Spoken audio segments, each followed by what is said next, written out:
తిరిగి వార్తలకు స్వాగతం. Doctor PNS Kiran charitable foundation వారు పిప్పర దివ్యాంగులైన నాయక్ మగదం దంపతులకు 1,22,000 విలువ చేసే హీరో స్కూటర్ అందజేశారు. తణుకు గమ్నీ రాజా ఫిల్లింగ్ స్టేషన్ వద్ద జరిగిన కార్యక్రమంలో ఫౌండేషన్ సభ్యులు గమ్నీ రాజా, బొల్ల సతీష్ కుమార్, మానేపల్లి కాశీ విశ్వనాథం, వేణుగోపాల్, సుబ్బారావు, షర్మిష్ట అధినేత దీపక్, దుబ్బసింహాద్రి సతీష్, జిఎన్ఎం రాజు, గూడూరాలు తదితరులు పాల్గొన్నారు.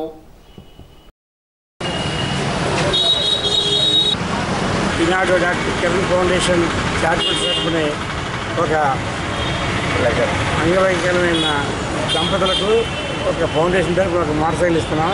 ఈ రకమైన మోటార్ సైకిల్ ఇవ్వడం అనేది ఫౌండేషన్ తరపున ట్రైసైకిల్స్ ఇచ్చాం, వీల్ చైర్స్ ఇచ్చాం. ఏటా రెగ్యులర్గా ప్రతిరోజు కూడా ఏదో కార్యక్రమం ఎక్కడ కూడా చేస్తామన్నారు. అలాంటి కార్యక్రమానికి అందరూ కూడా భవిష్యత్తులో కూడా సహకరించాలని చెప్పుకోవచ్చు. పిప్పర్కి చెందిన మంగ మరి నాయక్ అన్న వాళ్ళని నేను ఆల్మోస్ట్ 2 సంవత్సరాల క్రితం కలిశానండి. వాళ్ళ పరిస్థితి చాలా దీనమైన పరిస్థితి అండి. చాలా వెనకబడిన తరగతి చెందిన వారు వాళ్ళు. వాళ్ళ ఇద్దరు కూడా వికలాంగులై ఉన్నారు. అండ్ 2-3 పిల్లలు ఉన్నారు వాళ్ళకి. ఆ టైంలో నేను ఆ బాబుని చూడడానికి చాలా బాధ కలిగింది. సరే వాళ్ళు అడిగారు, అన్న నాకు మేము నడవాలి, మేము బయటికి రావాలి అంటే మాకు ఏదో ఒక పరికరం కావాలి, ఏదో జీవితాన్ని నిలబెట్టుకోవడానికి కానీ జీవితంలో ఏదో సాధించడానికి కానీ మాకు ఒక బండి కావాలన్నప్పుడు ఆలోచించానండి. ఆలోచించి దీన్ని, ఎందుకంటే కొంచెం బడ్జెట్ ఎక్కువ, 1,22,000 అయింది ఆ బడ్జెట్. సో మా సభ్యులందరినీ చర్చించి ఏదోలాగా వాళ్ళ అందరి సహకారంతో అందరం ఇంత గ్యాదర్ చేసుకుని ఈరోజు ఆ బండి ఇవ్వడం జరిగిందండి. ఒక మంచి రోజు అనుకుని మేమందరం ఒక మంచి కార్యక్రమాన్ని తీసుకురావాలనుకుని doctor PNS Kiran charitable foundation తరఫున ఈరోజు ఆ బండి ఇవ్వడం జరిగింది. సో అందరికీ సంతోషం అంటే చాలా సంతోషం. మా ఆవిడ నేను ఇద్దరం దివ్యాంగురాలు. మేము బయటికి రాని పరిస్థితుల్లో ఉన్నప్పుడు డాక్టర్ పిఎన్ఎస్ చారిటబుల్ ఫౌండేషన్ మాకు పరిచయం అయ్యారు. మీకు ఏం కావాలని సార్ వచ్చి మమ్మల్ని అనగా మాకు ఒక మోటార్ సైకిల్ పెట్టాను సార్. నేను నా భార్య బయటికి వెళ్తాను, చాలా ఇబ్బంది ఉందని అడిగాం. సారు నేను కన్ఫర్మ్ ఇస్తానని చెప్పారు. అలాగే మాకు ఇప్పుడు బండి ఇచ్చారు. మాకు చాలా ఆనందంగా ఉంది. మేము ఈ విషయం జీవితంలో ఎప్పుడూ మర్చిపోము. కిరణ్ చారిటబుల్ ఫౌండేషన్ ఎప్పుడు రుణపడి, నేను మా భార్య మా పిల్లలు ఎప్పుడు రుణపడి ఉంటామని మీ అందరి సమక్షంలో తెలియజేస్తాను. తెలుగుదేశం పార్టీ పోలిట్ బ్యూరో సభ్యుడు మాజీ మంత్రి పీతాని సత్యనారాయణ ఆచనిజుగం పెనుగొండ మండలం దొంగరావుపాలెం నాగదేవత, కొండాలమ్మ, కనదుర్గమ్మ అమ్మవారిని దర్శించుకుని ఎన్నికల శంకరావానికి శ్రీకారం చుట్టారు. రానున్న తెలుగుదేశం జనసేన ఉమ్మడి ప్రభుత్వం సంక్షేమ అభివృద్ధి చంద్రబాబుతోనే సాధ్యమని చెప్పారు. బాబు షూరిటీ భవిష్యత్ గ్యారంటీతో సూపర్ 6 పథకాలు అమలు చేసేది టీడీపీ ప్రభుత్వమేనని అన్నారు. రాబోయే ప్రభుత్వంలో మీ సమస్యల పరిష్కారం ఇస్తాం. ప్రజల వద్దకు పీతాని పాదయాత్రలో మాజీ మంత్రి పొలిటికల్ బ్యూరో సభ్యులు సత్యనారాయణ తెలిపారు. జార్జిస్ రష్యాను సోవియట్ సోషలిస్ట్ రిపబ్లిక్ గా మార్చిన ప్రపంచ విప్లవ నేత లెనిన్ అని సిఐటియు నాయకులు ఎం ఆంజనేయులు అన్నారు. ఆదివారం లెనిన్ శతవర్ధంతి సందర్భంగా గణపవరంలో అంగన్వాడీలు ఆయన చిత్రపటానికి పూలమాల వేసి నివాళులర్పించారు. లెనిన్ శతవర్ధంతి సభలు ప్రపంచవ్యాప్తంగా జరుగుతున్నాయని, అందులో భాగంగా మన దేశంలో కూడా వివిధ ప్రాంతాల్లో సభలు జరుగుతున్నాయని అన్నారు. సోషలిస్ట్ వ్యవస్థ లక్ష్యాలను నేటి ప్రజలు తెలుసుకోవాల్సిన అవసరం ఉందని అన్నారు. కార్యక్రమంలో అంగన్వాడీ సిఐటియు నాయకులు నాగరత్నం, శాంతకుమారి, నాగపార్వతి, మంగ, దుర్గా, సిఐటియు జిల్లా నాయకులు పాల్గొన్నారు. పాలకొడేరు మండలం వేండ్రల్లో చింతలమ్మ అమ్మవారి జాతర మహోత్సవాలు కన్నుల పండుగగా జరిగాయి. ఉండి శాసనసభ్యులు మంత్రి రామరాజు బాణసంచా కాలుస్తూ స్వాగతం పలికారు. తొలుత పూరి గుడిసెలోని చింతలమ్మకు పూజలు చేశారు. చింతలమ్మ ఆశీస్సులు నియోజకవర్గ ప్రజలందరిపై ఉండాలని వేడుకున్నట్లు ఎమ్మెల్యే తెలిపారు. వివిధ ప్రాంతాల నుండి వచ్చిన కళాకారులతో భారీ ఊరేగింపు నిర్వహించారు. అనంతరం అమ్మవారికి నైవేద్యాలు సమర్పించారు. జాతర మహోత్సవాలు భారీ ఊరేగింపు మధ్య బాణసంచా కాలుస్తూ జరిపించారు. కార్యక్రమంలో మాజీ ఎంపీ పాల చలపతి, మందపాటి రామరాజు, పెరిమెచ్చ రామరాజు, మందపాటి సాయి, దొంగ కృష్ణ, గ్రామస్తులు తదితరులు పాల్గొన్నారు.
పాలకోడేరు మండలంలో వేండ్ర గ్రామంలో శ్రీ శ్రీ సింతాలమ్మ అమ్మవారి యొక్క జాతర మహోత్సవానికి విచ్చేసినటువంటి తెలుగుదేశం పార్టీ కుటుంబ సభ్యులకు, అదేవిధంగా శ్రేయోభిలాషులకు, గ్రామస్తులకు, గ్రామం యొక్క ఆడపడుచులకు అందరికీ కూడా, వారి కుటుంబ సభ్యులందరికీ కూడా నా హృదయపూర్వక నమస్కారాలు, ధన్యవాదాలు తెలియజేసుకుంటా ఉన్నా.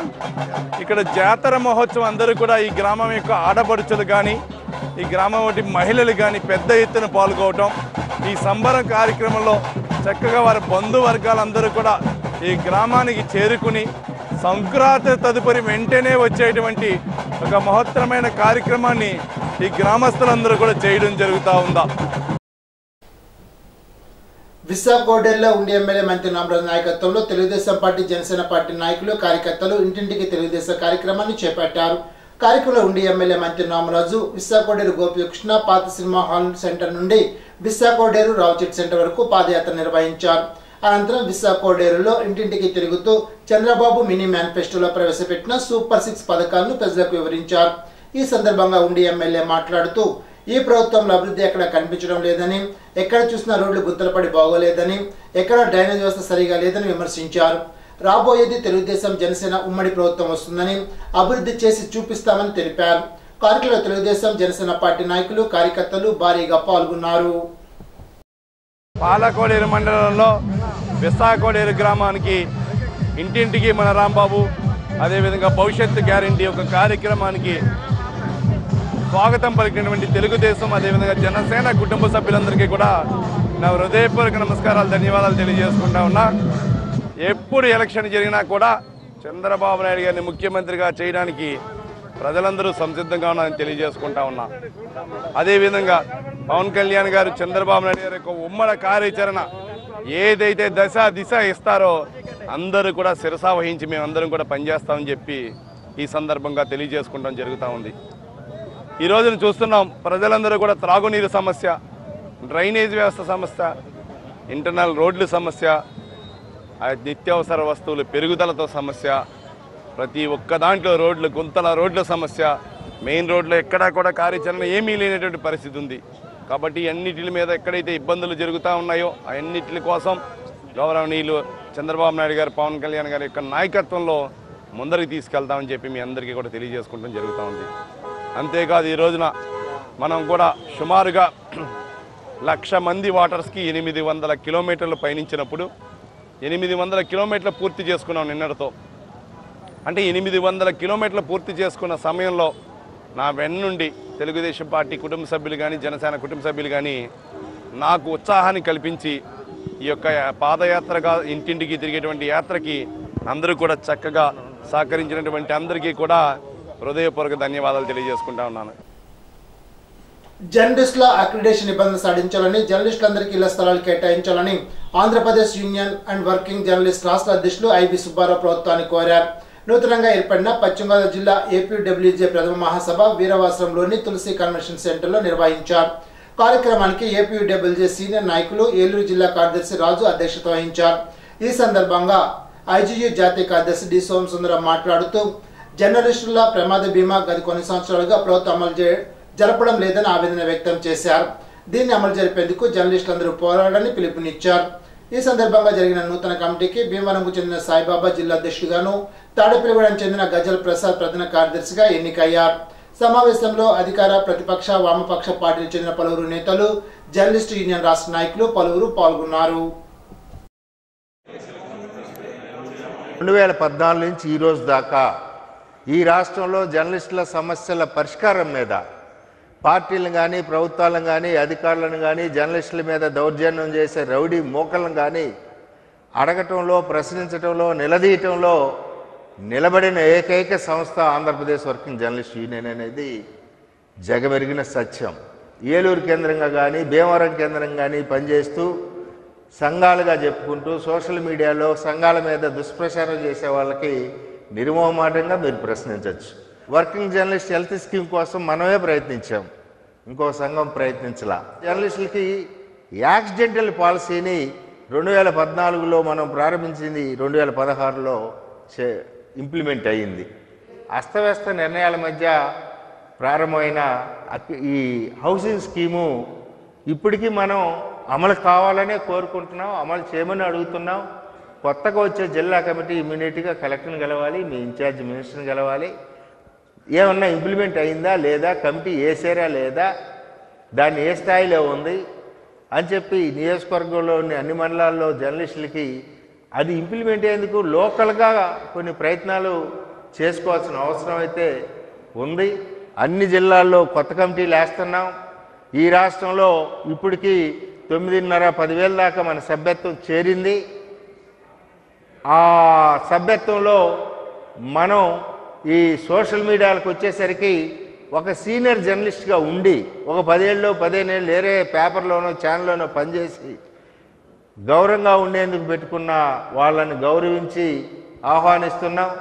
అప్పటికప్పుడు వచ్చి కనీస నాలెడ్జ్ కూడా లేకుండా ఛానల్స్ పెట్టిన వాళ్ళు ఉంటే వాళ్ళకి కొంత అనుభవం రావాలి. అనుభవం వచ్చిన తర్వాత మన ఈయన నిబంధనలను తెలుసుకున్న తర్వాత, జర్నలిస్టులు ప్రామాణికాలు తెలుసుకున్న తర్వాత ఈయనలో సభ్యత్వం ఇద్దామని అనుకున్నాం.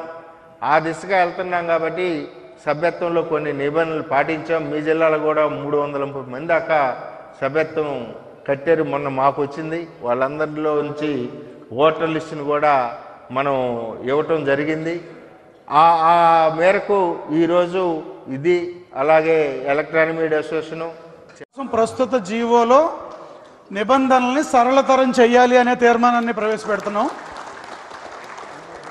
2, జర్నలిస్టుల సేవలను సీనియారిటీని దృష్టిలో ఉంచుకుని అక్రెడిటేషన్తో నిమిత్తం లేకుండా అందరికీ ఇళ్ల స్థలాలు ఇవ్వాలి అనేది 2వ తీర్మానం. 3వది, మన రాష్ట్రంలో గతంలో 2016లో ప్రవేశపెట్టిన ప్రమాద బీమా పథకాన్ని ఈ ప్రభుత్వం వచ్చిన తర్వాత గత 5 సంవత్సరాలుగా కూడా దాన్ని పునరుద్ధరించలేదు. ఆ స్కీమే రద్దు చేసి పడేసింది గవర్నమెంట్. ఏమైనా సరే ఆ స్కీమ్ను పునరుద్ధరించాలి.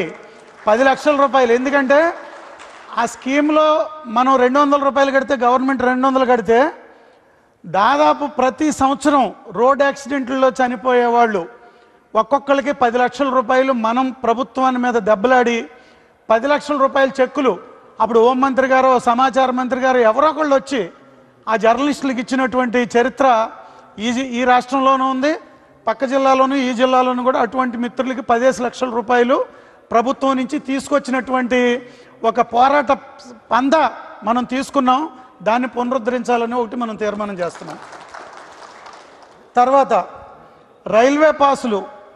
కరోనా వచ్చినప్పుడు సీనియర్ సిటిజన్లకి, తర్వాత జర్నలిస్టులకి, క్రీడాకారులకి, వీళ్ళందరికీ ఉన్న కన్సెషన్లని కేంద్ర ప్రభుత్వం రద్దు చేసింది. అందువల్ల జర్నలిస్టులకు కూడా రైల్వే పాస్ రద్దయింది.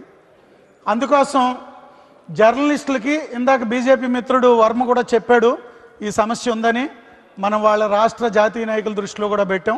మరొకసారి మళ్ళీ ఈ తీర్మానం ఏంటంటే రైల్వే పాసులను, జర్నలిస్టుల రైల్వే పాసులను పునరుద్ధరించాలి.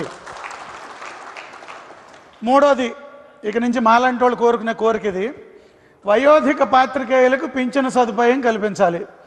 రాష్ట్రంలో, భారతదేశంలో కనీసం 15 రాష్ట్రాల్లో 60 ఏళ్ల వయసు దాటినటువంటి సీనియర్ పాత్రికేయులకి 10,000 ఇచ్చే రాష్ట్రాలు ఉన్నాయి, 15,000 ఇచ్చే రాష్ట్రాలు ఉన్నాయి. 15 రాష్ట్రాల్లో ఉంది పింఛను పథకం. జగన్మోహన్ రెడ్డి గారు ముఖ్యమంత్రిగా బాధ్యతలు చేపట్టినప్పుడు ఇచ్చిన 2 హామీల్లో ఇళ్ళు కట్టిస్తాననేది ఒకటి, పింఛన్ ఇద్దామన్నా అని చెప్పి అన్నాడు ఆయన మేము కలిసినప్పుడు. అది 5 ఏళ్ళు అయిపోయింది, ఆ పింఛన్ రాలేదు. రాబోయే ప్రభుత్వం ఎవరొచ్చినా, ఇదే ప్రభుత్వం వచ్చినా, ప్రభుత్వం మారినా ఈ పింఛను సదుపాయం అనేది వయోధిక పాత్రికేయులకి ఇవ్వాలి అనేది మనం ఈ మహాసభ తరఫున డిమాండ్ చేస్తూ ఉన్నాం. ఇప్పుడు తూర్పుగోదావరి జిల్లా వార్తలు. పెండ్యాలలో కుందుల వీర వెంకట సత్యనారాయణ ఆఫీసు వద్ద జనసేన, తెలుగుదేశం పార్టీ ముఖ్య నాయకుల ఉమ్మడి ఆత్మీయ సమావేశాన్ని నిర్వహించారు. నిడదవోలు నియోజకవర్గ టీడీపీ నాయకులు కుందుల వీర వెంకట సత్యనారాయణ అధ్యక్షతన ఈ సమావేశం జరిగింది. కార్యక్రమంలో నిడదవోలు నియోజకవర్గ జనసేన పార్టీ ముఖ్య నాయకులు, జిల్లా కమిటీ సభ్యులు, మండల స్థాయి, గ్రామ స్థాయి ముఖ్య నాయకులు పాల్గొన్నారు. అసెంబ్లీ ఎన్నికలు అతి దగ్గరగా ఉన్న తరుణంలో జనసేన పార్టీ, తెలుగుదేశం పార్టీ పొత్తులో ప్రకటించే నిడదవోలు నియోజకవర్గ ఎమ్మెల్యే అభ్యర్థిని అత్యధిక మెజార్టీతో అందరూ కలిసికట్టుగా కృషి చేసి ఏకాభిప్రాయంతో ముందుకు వెళ్తూ గెలిపించుకోవాలని నిర్ణయించారు. పెరవల మండలం కండవల్లి హైస్కూల్లో నిర్వహించిన మండల స్థాయి ఆడుదాం ఆంధ్ర క్రికెట్ పోటీల్లో పెరవల మండలం నుండి 19 టీమ్స్ పోటీ నిర్వహించగా కండవల్లి పంచాయతీ నుండి కండవల్లి 2 సచివాలయం టీం విజేతగా నిలిచింది. ఈ సందర్భంగా నిడదవోలు నియోజకవర్గ ఎమ్మెల్యే జి శ్రీనివాస్ నాయుడు మాట్లాడుతూ ఆంధ్రప్రదేశ్ ప్రభుత్వం ప్రవేశపెట్టిన ఆడుదాం ఆంధ్ర ప్రోగ్రాం యువతకు ఎంతో ఉపయోగపడుతుందని, పల్లె ప్రాంతాల్లో ఆడుకుంటున్న యువతకు రాష్ట్ర స్థాయి పోటీల్లో పాల్గొనే అవకాశం కల్పించిందని తెలిపారు. నిడదవోలు మండలం పెండ్యాల్లో Nidadavolu Telugu Desam party incharge Burugupalli Shesharao, Janasena party incharge BVNS Prasad ఆధ్వర్యంలో జరిగిన తెలుగుదేశం పార్టీ ప్రవేశపెట్టిన బీసీ జేహో కార్యక్రమం ఎంతో ఘనంగా నిర్వహించారు. కార్యక్రమంలో పాల్గొన్న మాజీ ఎమ్మెల్సీ అంగర రామ్మోహన్ రావు, తెలుగుదేశం పార్టీ రాష్ట్ర BCCL general secretary Chellaboyina Srinivas, Telugu Desam party రాష్ట్ర మహిళా జనరల్ సెక్రటరీ మజ్జి పద్మావతి తదితరులు పాల్గొన్నారు. ప్రతి సోమవారం నిర్వహించే జిల్లా డివిజన్ మండల స్థాయి స్పందన కార్యక్రమం జనవరి 22 సోమవారం యథావిధిగా నిర్వహిస్తున్నట్లు జిల్లా కలెక్టర్ డాక్టర్ కె మధులత ఆదివారం ఒక ప్రకటనలో తెలిపారు.